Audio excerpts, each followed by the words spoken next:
Hi and welcome. You got into my kitchen again, which is a good thing because today we're going to make sugar cookies. This is the first part of November, and so we're moving right into the holidays. Now, I make really cute sugar cookies that are in the shape of turkeys and decorate them, but what I really enjoy doing is decorating for Christmas. I make the cookies far ahead, then I freeze them, and when I'm ready, I bring them out because I found if I tried to bake the cookies, make the frosting, do the decorating all in one day, it wasn't fun anymore. It was too much work and I was tired and I wasn't enjoying it. So now I break it up. So this is the first week in November. I'm starting to bake sugar cookies, and I will bake them again probably in 2 or 3 weeks, and I will stockpile them. And then when we're ready to decorate, it's just making all the frosting, and then it's just having fun. So these are all the ingredients we're going to need, plus some eggs and vanilla. I have flour and sugar and salt and baking powder. 3 eggs, and I'm going to leave all the ingredients below, so don't worry about that. So what we want to do first of all is we want to start out with 1 cup of butter, and if it's softened, all the better. It just goes a little bit faster. All right, so the very first thing we're going to do is we're going to cream the butter, and this is an important step because you want it all to be fluffy and nice, and you want that butter dissolved. So I've got 1 cup in there. I'm just going to start my mixer. I'm sorry, 1 cup of butter, 1½ cups of sugar.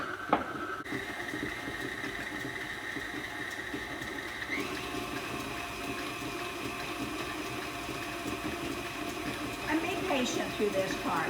Really just, kind of incorporate it a little bit slow so that it all gets mixed in there nicely and that the butter turns into kind of like a pale yellow.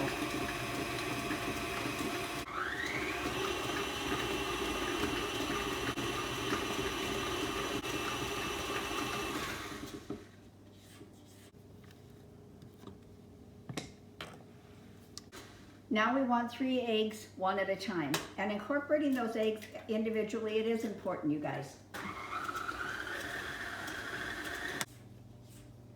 I've tried a lot of sugar cookie recipes over the years, and I will tell you, they can be very challenging. It looks like a simple cookie, but it can be very challenging.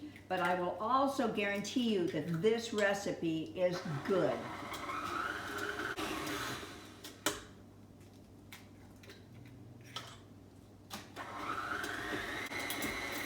We now need a ½ teaspoon of salt.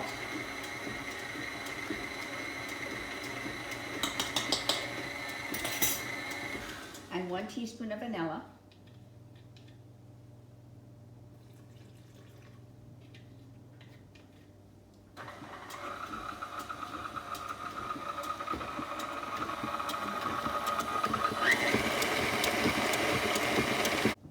This makes about 4 dozen cookies, just an average size cookie.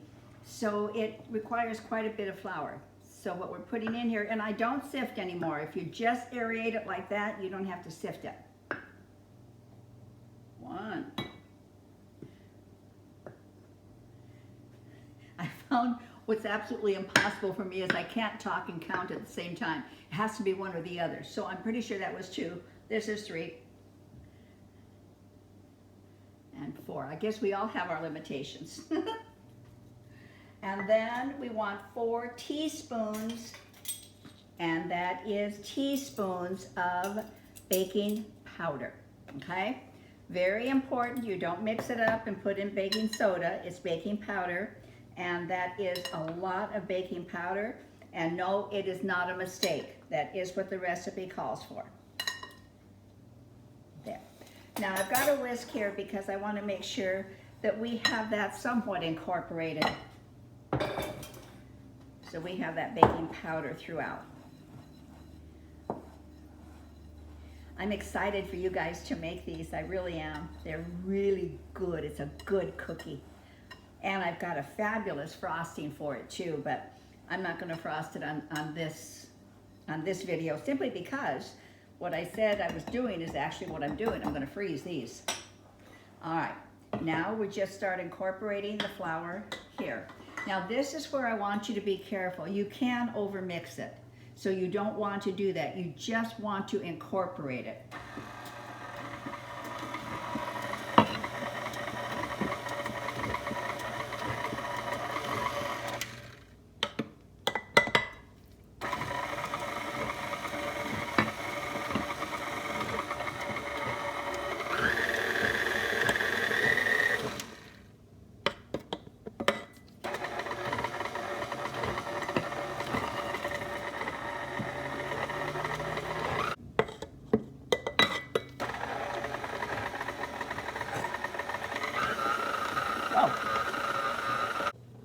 Do you see how I'm really not mixing it very much? Just a little bit after each addition. Now what I like to do, because everything is caught in the middle there, so I like to lower this. I'm lowering the bowl. Can you see that? And I'm turning up the speed. And what it's doing is it's kicking out everything that was in the middle there.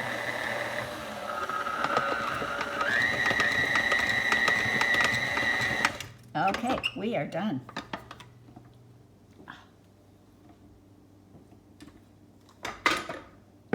Now, if you tried at this stage to roll this out and to form it into any kind of cookie, you would be so sad because it is not going to work. It's just not. Look at how sticky that is. You would never get it off of the cutting board onto a pan with any kind of success at all. So what we do is we are going to chill it.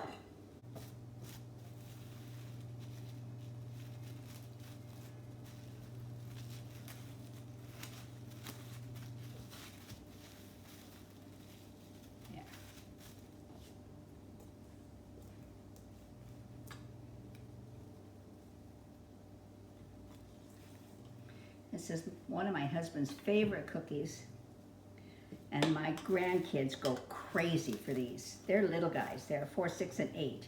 Oh, they're actually just turning, so they're 5, 7, and 9. I want this to be a little bit compacted. There. And then we will refrigerate this for about an hour. Then it'll be very workable.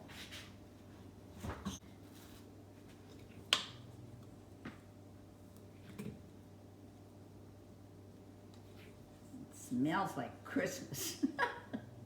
I think that it's smelling like Christmas to me because I know I'm going to be making Christmas cookies out of this. I usually make Thanksgiving cookies too, but my husband is in the hospital right now, so no Thanksgiving cookies this year. However, prayers are always welcome.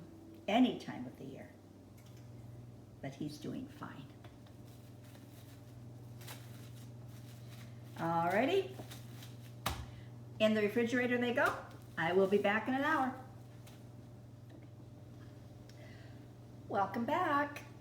It's been an hour, and our dough should be really easy to work with at this point. Now what I have done is I have floured my mat here.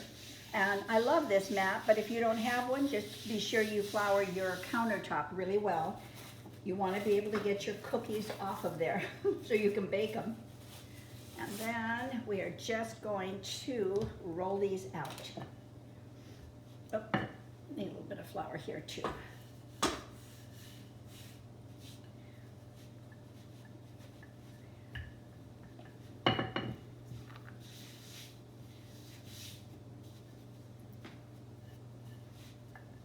This is an easy dough to work with. I have worked with some doughs that, whoo, they're buggers.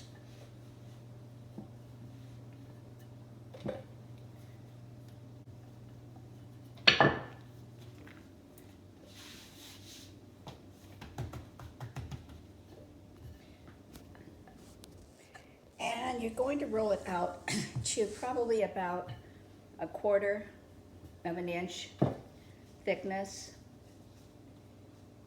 A little bit heavier on this side, a little lighter over there, so we'll just move some of that dough over.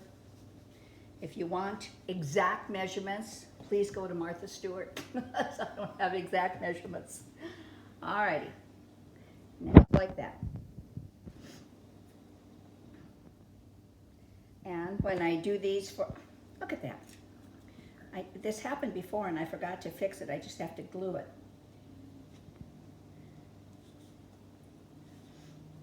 When I do these for Christmas, I'll probably make these into some sort of star or some other sort of decoration.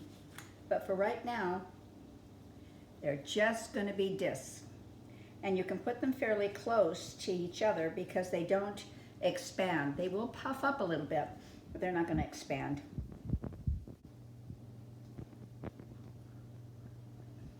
And then we're going to bake them for 9 minutes. And what's really wonderful too, if you want to separate this portion out, you can, which I do a lot. If I'm making cookies, sometimes I'll make 3 or 4 different types of cookies. I'll do chocolate chip, I'll do peanut butter, I'll do sugar, whatever. And because I've got all this stuff out anyway, and then I just freeze the dough. And when you're ready for a cookie, so easy, you guys, so easy. You just let it defrost for like 20 minutes, then you bake it. It's like fresh cookies whenever you want them. Really good. Now, depending on how thick or how thin you make these cookies, when they get on that sheet, you want them all about the same because you want that cooking time to be consistent for all of them.